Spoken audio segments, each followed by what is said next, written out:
There's this famous saying, don't judge a person by their appearance. We all know it. But how many of us actually follow it? Truth is, appearances matter. And when we see someone who looks rough, our instincts tell us to steer clear.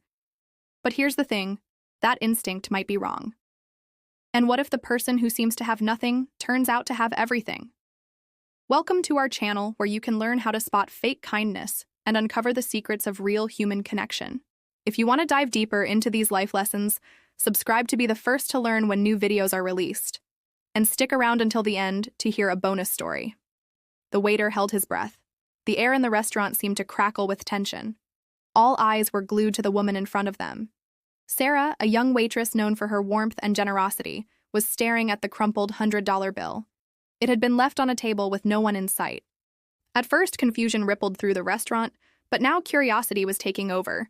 Who had left the money, and why? As Sarah carefully unfolded the bill, the answer arrived. Scrunched up in its folds was a note, the words stark against the green paper, "For being kind." This unexpected turn of events echoed the thoughts of many that evening. Why had she been chosen? Was it for her cheerful demeanor or the extra mile she went for her customers? Maybe it was both. Sarah's mind raced. She'd always prided herself on treating every customer with warmth and respect, no matter their background or how much money they had. In fact, she treated everyone the same, whether they ordered a cup of coffee or a 5-course meal. Each customer was important, each story unique. Still, the mystery of the note and the $100 bill lingered. Who had left it, and why? These questions buzzed in her mind, refusing to be ignored. As she looked around the restaurant, trying to piece together the puzzle, she found herself lost in thought. Was it the elderly couple from last week whom she'd helped order? Or the young family she'd made extra comfortable? Perhaps it was the regular customer, Mr. Henderson, who always ordered the same thing and whom she knew well.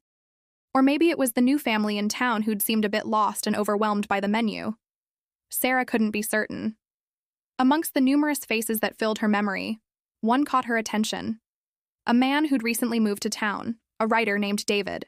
He frequented the restaurant and often ordered the same dish, a simple vegetable stir-fry. He was usually absorbed in a book, but she remembered him as being pleasant and appreciative. Could it be him? The idea took root in her mind and grew. Sarah couldn't shake off the feeling that David was the one who'd left the note. But why? Meanwhile, David sat in his room, a half-written manuscript on his laptop. Outside, the rain poured, mirroring the storm of thoughts in his head. Recently, he'd noticed a change in the town, a shift from warmth and kindness to indifference and even hostility. Even the familiar smiles of his neighbors had seemed forced lately. Concerned, he began to observe, wanting to understand this change. What he discovered alarmed him. People were losing their sense of community, their capacity for empathy and concern for others. He saw a lack of compassion towards those struggling and even a disregard for the elderly and the weak. This disheartened him, especially as he'd always cherished living in a place where people cared for one another. Determined to find a solution, he decided to start small, to initiate a change in the only way he knew how, through his actions. He began leaving generous tips for the waiters, hoping to inspire a ripple of positivity. But the reaction he received surprised him. Instead of sparking a chain reaction of kindness, his efforts were met with skepticism and even accusations. Some saw his tips as manipulative, believing he expected something in return. Others saw them as ostentatious, a means to show off his wealth. The situation baffled him. Confused and disappointed, he wondered where did this negativity come from and how could he make people see reason? His efforts weren't going unnoticed, though. In the midst of all this, Sarah found herself thinking about David. Unlike many others, he hadn't let the changing times affect him. He remained kind and considerate. Suddenly, she remembered the $100 bill and the note. Could it be him? With a renewed determination, she set out to confirm her suspicions. The pieces of the puzzle clicked into place as she recalled David's frequent visits to the restaurant and his consistent kindness. Over the weeks, Sarah had developed a fondness for David, admiring his character and his love for reading. As she thought about him, she realized that he was the embodiment of the qualities she valued most: intelligence, kindness, and sincerity.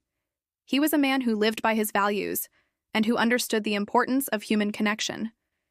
She remembered how he always engaged with the staff, asking about their lives and showing genuine interest. To them, he was not just a customer, he was a friend.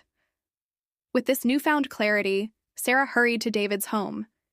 She needed to talk to him, to ask him about the $100 bill and the note.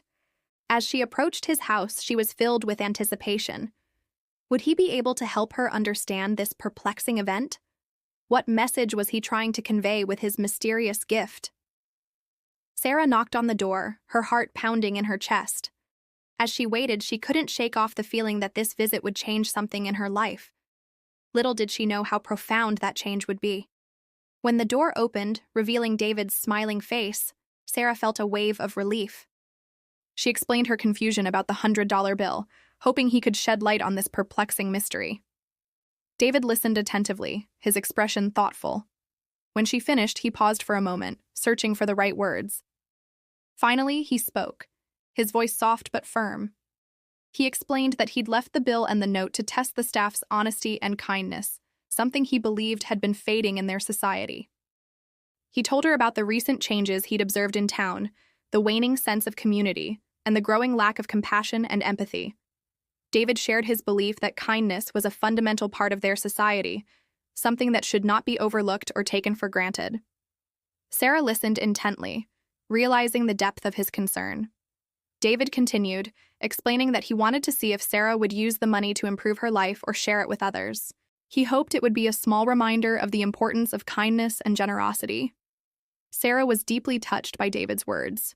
She realized that she had indeed experienced this change in her community. People had become less friendly and more judgmental, but she'd also noticed a decline in herself. Lately, she'd been focused solely on her work, neglecting her personal life and hobbies. She confessed this to David, admitting that she'd been so preoccupied with work that she'd allowed these negative feelings to take root. She thanked him for helping her realize her mistakes and for reminding her of the importance of kindness and generosity. She promised to do better, not just for herself, but for the community as well. Touched by her honesty and humility, David smiled warmly. He saw in Sarah a kindred spirit, someone who understood the importance of human connection and the need for kindness in their world. Their conversation ended on a hopeful note. Sarah left David's house feeling rejuvenated and determined. She resolved to use the $100 bill wisely and to be a positive force in her community once again. From that day on, Sarah became even more committed to her craft. She organized events to bring the community together, supported local charities, and treated every customer as if they were family. The $100 bill and the note had been a wake-up call, a reminder of what truly mattered in life. And she was grateful to David for helping her see the light.